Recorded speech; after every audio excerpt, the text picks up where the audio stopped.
Assalamualaikum warahmatullahi wabarakatuh. Bismillahirrahmanirrahim. Alhamdulillahilladzi hadana lil Islam wa akramana bil iman wa faddalana bil Qur'an. Allahumma salli wa sallim wa barik ala nabiyyina Muhammadin sallallahu alaihi wasallam wa ala alihi wa ashabihil kiram, amma ba'd. Para pemirsa TV-mu yang berbahagia, alhamdulillah berjumpa kembali dalam serial Tafsir Al-Azhar. Kita bersamai Buya Hamka dalam karya monumental beliau, yaitu Tafsir Al-Azhar, untuk menadabburi ayat-ayat Al-Quran. Dan insya Allah pada kesempatan kali ini kita sampai pada episode yang ke-102. Dengan izin Allah kita akan tadabburi bersama, yaitu surat Ali Imran ayat 181 sampai 184. Seperti biasa saya akan coba bacakan ayat tersebut, nanti kita tadabburi setelahnya. A'udzu billahi minasy syaithanir rajim.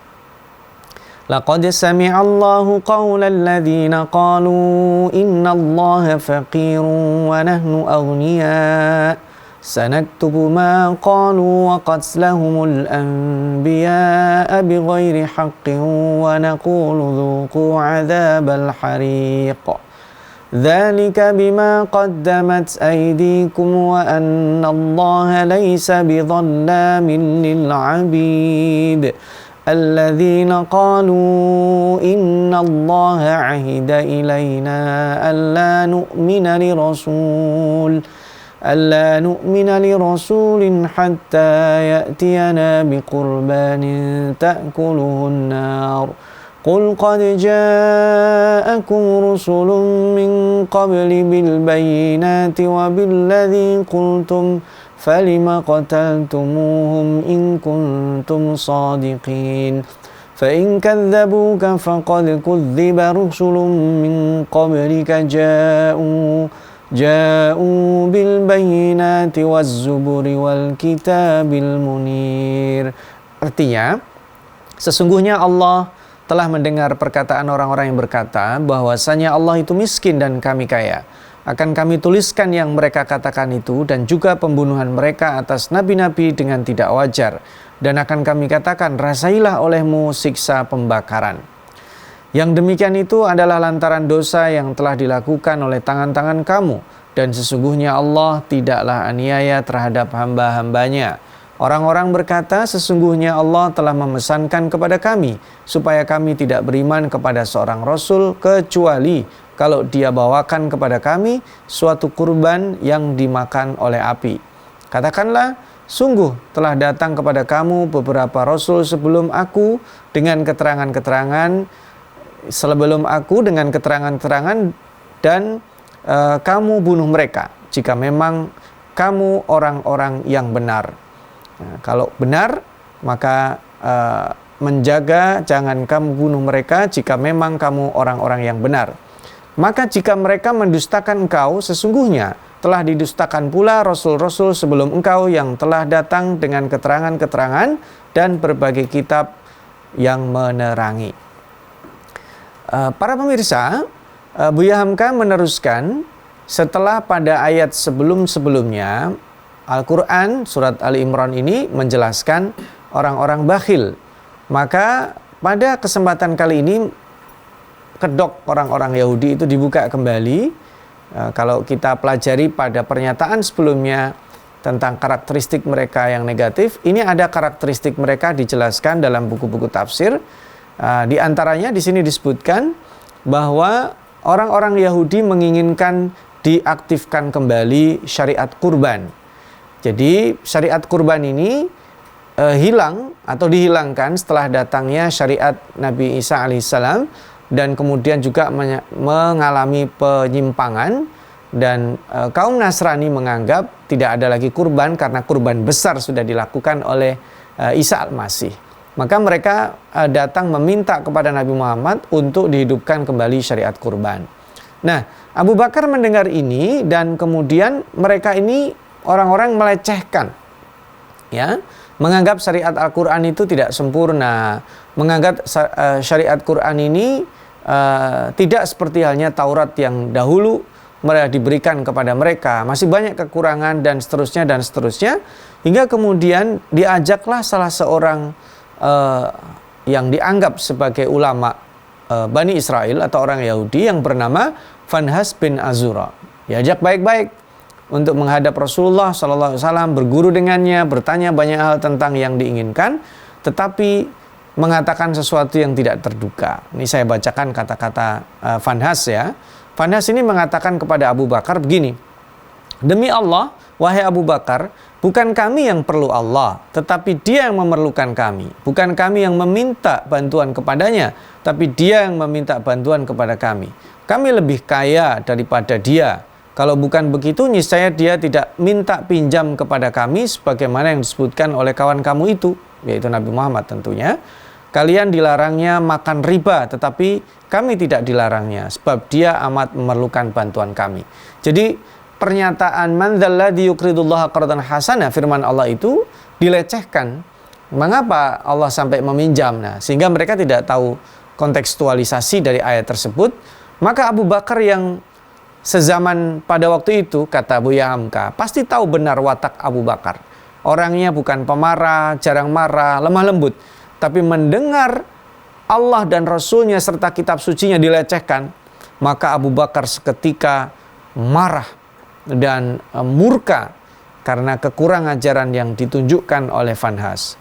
Maka kemudian Abu Bakar menempeleng ya Fanhas. Maka Fanhas kemudian meminta keadilan karena ditempeleng oleh Abu Bakar As-Siddiq.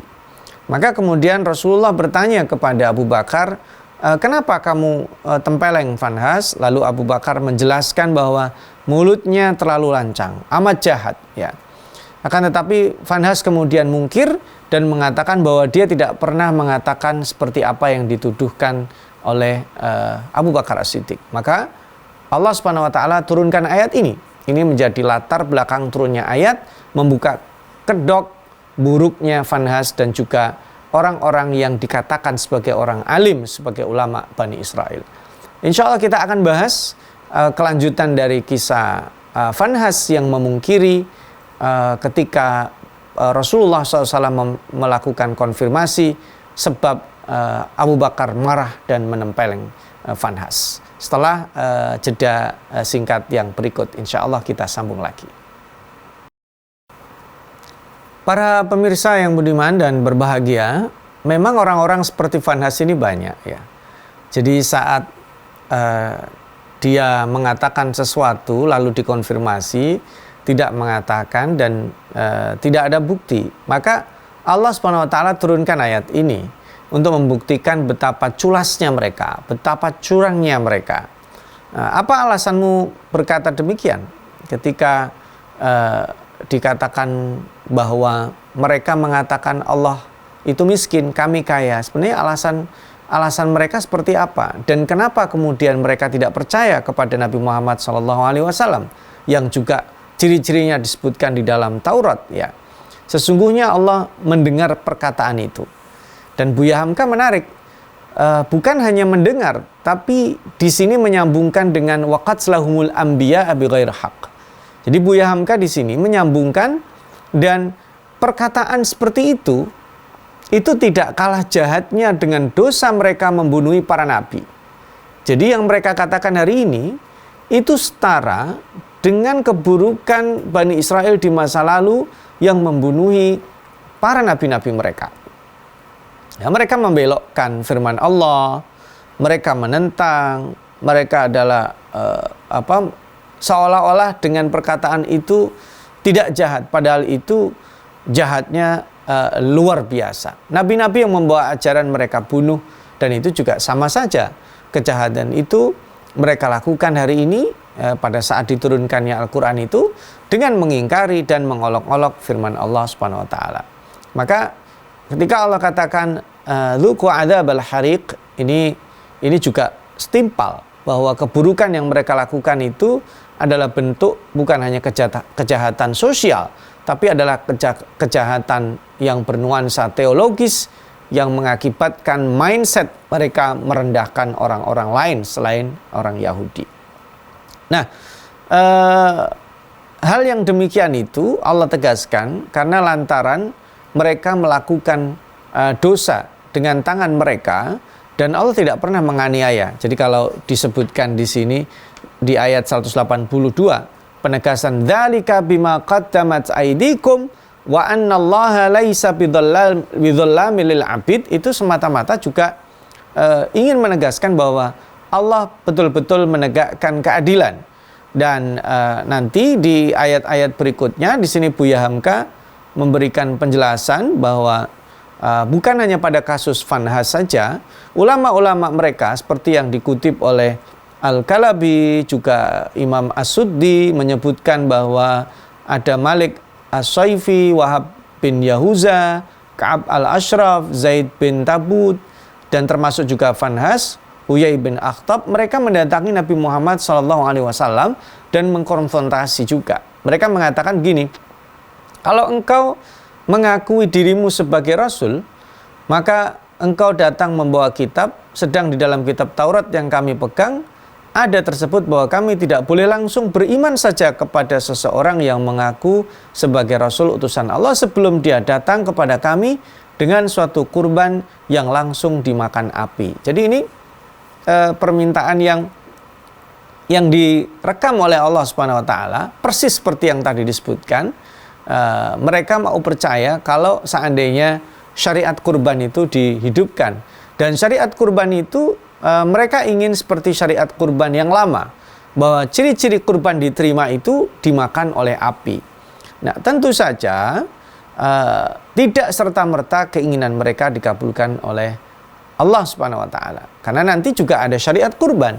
Tapi bentuk syariat kurban di masa Rasulullah SAW tentu tidak sama seperti halnya yang ada pada syariat Bani Israel. Kurban tidak lagi tolak ukur diterimanya dimakan api.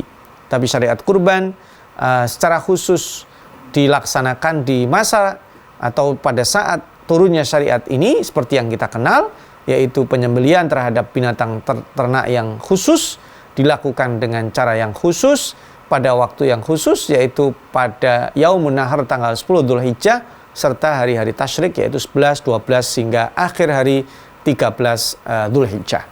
Bahkan Rasulullah SAW kemudian menjawab bahwa sebenarnya kurban itu tidak hanya perspektif yang mereka sebutkan, bahwasanya yang dikurbankan itu bukan hanya simbol. Maka pernah kita tadabburi di surat Al-Hajj, Allah Subhanahu wa taala tegaskan pada pembahasan tentang kurban, la yanalallaha luhumuha wala dima'uha walaki yanaluhu taqwa minkum, bahwa darahnya, dagingnya dari binatang ternak itu tidaklah sampai kepada Allah. Karena itu tidak diperuntukkan buat Allah. Yang diperuntukkan buat Allah adalah ketakwaan, ketundukan kita pada saat kita melaksanakan kurban. Apakah ada pamrih lain? Ya, misalnya, saya mau kurban sapi yang gede biar dikira dermawan, biar dikira peduli karena saya pejabat, karena saya tokoh publik, karena saya ini dan lain sebagainya. Maka tentu kita diajarkan oleh Allah bahwa syariat kurban itu tidak simbolik saja, tetapi esensinya adalah mendidik mental-mental kontributif. Makanya pemuka-pemuka Yahudi yang tadi menuntut dibangkitkannya syariat kurban, maka Allah Subhanahu wa taala menjawabnya. Lalu dibalik. Ketika mereka bertanya dan memohon seperti itu, dikatakan qul qad ja'akum rusulun min qabli bil bayinat. Sebelum saya, kata Rasul diminta mengatakan begitu, sudah datang para rasul. Wabilladzi qultum, dan juga seperti apa yang kamu minta. Falima qataltumuhum in kuntum shadiqin. Tapi faktanya mereka kalian bunuhi. Nah ini, maka fakta-fakta ini disampaikan. Pertanyaan begini adalah untuk menelanjangi hati mereka yang tidak ikhlas ketika mengusulkan hal tersebut kepada Rasulullah SAW dalam mengadakan kurban dengan datang api putih menjilat hapus kurban itu dari langit. Karena kalau itu merupakan tantangan agar Nabi Muhammad mengemukakan suatu mukjizat, maka nabi-nabi terdahulu juga sudah mengeluarkan mukjizat semacam itu. Tapi mereka juga didistakan, mereka juga dibunuhi, maka juga tidak ada jaminan kalau Rasulullah SAW dikabulkan apa yang mereka minta. Maka pertanyaan ini susah payah memang fondasinya karena tidak ikhlas. Pada banyak orang-orang Yahudi ini mereka justru blunder dengan melakukan hal seperti ini. Maka mereka meminta itu bukan karena request, kalau kamu bisa saya akan ikut kamu. Bukan, karena mereka tidak memiliki keikhlasan, tetapi yang mereka lakukan semata-mata mencari dalih atau mencari dalil atau untuk menghindar terhadap dakwah Rasulullah Sallallahu Alaihi Wasallam. Nah, kalau kita lihat karakter orang-orang Yahudi ini bukan karakter yang baik, karena mereka ini sebenarnya mengakui dan tahu. Lalu mengapa mereka menolak demikian kerasnya kepada Rasulullah, dan termasuk kemudian kenapa menggunakan request yang mereka tahu sebenarnya itu juga sudah dilakukan para nabi. Nanti kita insya Allah akan sambung kembali para pemirsa setelah jeda yang berikut. Para pemirsa, orang-orang Yahudi memang begitu ya. Jadi kalau mereka meminta sesuatu untuk dipenuhi, itu bukan berarti kemudian permintaan kita akan dipenuhi oleh mereka. Watak mereka memang seperti itu. Dan itu juga terjadi hingga hari ini. Bani Israel hari ini, baik Bani Israel ideologis ya, ataupun biologis keturunannya hari ini juga melaksanakan hal yang sama. Tapi juga perlu diwaspadai bahwa sifat dan sikap seperti ini juga bisa dilakukan oleh siapapun, termasuk juga sebagian orang yang mengaku muslim. Maka dari itu, pembahasan seperti ini itu bukan berarti kemudian kita aman, nggak punya perasaan seperti itu. Tapi faktanya, kalau kita lakukan seperti yang mereka lakukan, mengolok-olok Allah, ayat-ayat Allah dan Rasulnya, Buya Hamka menyebutkan itu dosanya sama loh dengan membunuhi para nabi. Maka hati-hati saat kita tidak melaksanakan sunnah Rasulullah, apa yang telah dibawa oleh Rasul dari syariat ini, dengan melecehkan, ya, bukan karena lalai, bukan karena kita tidak tahu, kita lecehkan, naudzubillahi min dzalik, maka itu dosanya setara. Buya Hamka menyetarakan dengan dosa membunuhi para nabi. Maka tadi disebutkan, orang-orang itu jika mereka mendustakan engkau, sesungguhnya telah didustakan pula Rasul-Rasul sebelum engkau. Ini adalah bentuk pernyataan dari Allah sebagai tasliyah, yaitu bagi Rasulullah Sallallahu Alaihi Wasallam. Karena ini nyambung dengan sebelumnya, perintah nggak usah sedih lah, nggak usah terlalu banyak pikiran. Nah ini disambung lagi, kenapa Allah memesankan la yahzunka, jangan membuatmu sedih.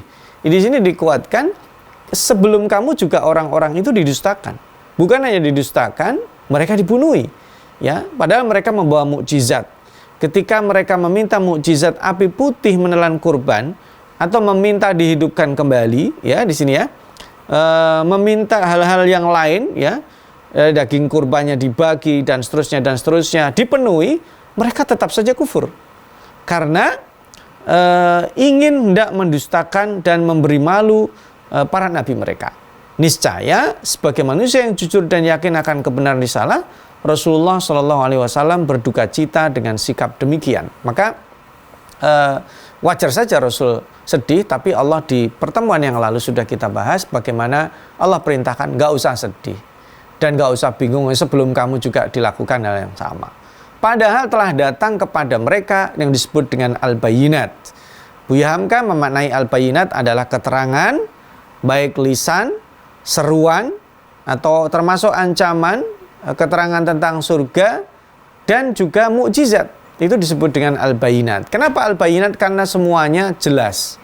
Jadi nggak bisa ditolak. Itu ada, tapi faktanya mereka pun menolak. Ya, di dalam ayat pun dijelaskan, sebelum ini Rasul mereka ada yang membawa zabur, ada yang membawa zabur seperti Nabi Dawud dan juga nabi-nabi setelahnya. Yashia membawa zabur, Nabi Habakuk, Nabi Armia, dan masing-masing membawa zabur, termasuk juga kemudian membawa Taurat. Mereka semuanya didustakan oleh orang-orang Yahudi itu. Para pemirsa, kalau kita lihat menariknya di pesan terakhir ayat ini, ada perkataan wal kitabil munir. Buya Hamka punya ulasan sendiri ya. Fa in kadzdzabuka faqad kudziba rusulun min qablika ja'u bil bayyinat, seperti tadi ya yang dijelaskan ya, ayat-ayat keterangan secara lisan, seruan, bujukan, dan termasuk waz-zubur. Az-zubur ini juga hampir sama dengan as-suhuf, hampir sama dengan kitab suci yang lainnya, wal kitabil munir. Nah, ini dia makna yang menarik ketika menjelaskan tentang al-kitabil munir. Maka para ahli tafsir, al-kitabul munir ini disebutkan sebagai sifat Taurat. Jadi kalau Zabur itu mungkin karena Zabur itu nggak banyak ya, nggak terlalu tebal ya, maka ada yang menganggap itu suhuf. Nah, Al-Kitabul Munir itu adalah Taurat yang lebih tebal, komprehensif, mungkin kalau hari ini seperti Al-Quran. Dan juga ada yang menjelaskan, oh itu juga setelahnya. Jadi setelah Taurat datang kitab-kitab penguatnya, lalu didatangkan lagi kepada Bani Israel, yaitu Injil. Ya, nah di sini Rasulullah SAW diberikan keterangan bahwa baik yang disebut dengan suhuf atau az-zabur, beberapa nggak terlalu tebal, atau kitab yang betul-betul tebal, munir yang udah, kalau tadi al-bayyinat jelas, ini munir yang juga mencerahkan mereka, memberi pembimbingan kepada mereka, mereka dustakan semuanya. Nah, ini ayat ini menjadi iktibar kepada kita dan juga yang meneruskan bagi dakwah Rasulullah SAW, bahwa dalam berdakwah itu jelas ya, ada bukti nyata, kita sudah rekognisinya luar biasa, tidak ada jaminan untuk diterima. Karena kalau sudah berbicara tentang spread ya, bagaimana kita mendeliver, menyampaikan risalah ini, itu nanti larinya kepada keterbukaan kalbu dalam menjemput hidayah Allah Subhanahu wa taala. Maka para pemirsa, sebelum kita berpisah, ada takeaway lesson penting yang perlu kita sampaikan di sini. Para pendusta itu orang-orang tidak hanya, mohon maaf, tidak berpendidikan. Bani Israel ini kurang apa? Ya, mereka mendapatkan Alkitab yang disebutkan Az-Zubur. Ya, di Zabur yang banyak. Juga Al-Kitabul Munir, ada yang mengatakan Taurat, ada yang mengatakan Injil, tapi mereka tetap berdusta. Yang mendustakan itu bukan hanya orang awam, tapi para ulama mereka, bahkan melecehkan. Seperti kisah tadi ya, Fanhas yang ditempeleng oleh Abu Bakar As-Siddiq karena melecehkan Allah, melecehkan Rasulullah, dan juga adalah ayat-ayat Allah Subhanahu wa taala.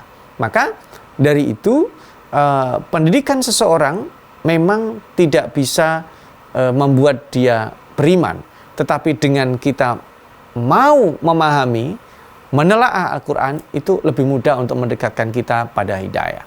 Yang kedua, takeaway lesson-nya, ketika mereka mengaku dibutuhkan Allah, lebih kaya, maka mereka ketika dikonfrontasi tidak mengaku, lalu ada sesuatu yang lain, ya, pernyataan lain. Kalau mereka mengatakan mau beriman kalau datang mukjizat, faktanya bukanlah nabi-nabi dulu tidak ada mukjizat, tetap ada dan luar biasa, mereka bisa merasakan. Tapi kenapa didustakan? Itu karena hati mereka terkunci, itu karena ada keangkuhan, itu karena ada hijab. Ya, hijab itulah yang harus diangkat supaya seseorang siap dan menerima hidayah. Karena itu kita sudah mendapatkan Al-Quran dengan sangat luar biasa. Mari kita pelihara nikmat hidayah tersebut. Selain untuk kita rasakan, kita bisa sampaikan agar nilai-nilai keluhuran dan pencerahan yang luar biasa bisa bermanfaat bagi kita umat Islam, bagi masyarakat di sekitar kita, juga bisa mencerahkan semesta. Nasrun minallah wa fathun qarib wa basyiril mu'minin. Wassalamualaikum warahmatullahi wabarakatuh.